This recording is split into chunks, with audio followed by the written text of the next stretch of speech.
এবারে শাড়িতে নজর কাড়লেন ভাবনা। খোলামেলা পোশাকে ভক্তদের হৃদয়ে ঝড় তুলতে জুড়ি নেই অভিনেত্রী আসনা হাবিব ভাবনার। সামাজিক যোগাযোগ মাধ্যমে প্রায় উত্তাপ ছড়ান তিনি।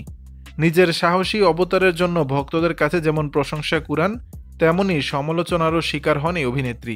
তবুও ভাবনা চলেন নিজ ছন্দেই, আপন গতিতে। সম্প্রতি ফেসবুকে গোলাপি রঙের শাড়িতে বেশ কয়েকটি ছবি প্রকাশ করেছেন ভাবনা। সাদা গহনার সঙ্গে ভারী কাজের শাড়িতে মোহময়ী লাগছিল এই অভিনেত্রীকে।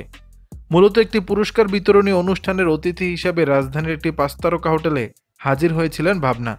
সেখানেই এই শাড়িতে ধরা দিয়েছিলেন তিনি।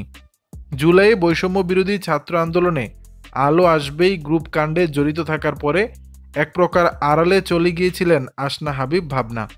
সচরাচর সামাজিক যোগাযোগ মাধ্যমে খুব বেশি সরব থাকলেও সরকার চলে যাওয়ার পর নানা ইস্যুকে কেন্দ্র করে নীরব ছিলেন তিনি। সোশ্যাল মিডিয়াতেও দেখা মেলেনি ভাবনার উপস্থিতি। তবে অক্টোবরের শুরু থেকে আবারও নিজের ব্যস্ত জীবনে ফিরেছেন এই তারকা। সামাজিক মাধ্যমেও দেখা মিলছে ভাবনার ব্যাপক উপস্থিতি। একের পর এক ছবি, ভিডিও নিয়ে হাজির হচ্ছেন তিনি। দর্শক, বিষয়টি নিয়ে আপনাদের মতামত জানাবেন নিচের কমেন্ট বক্সে।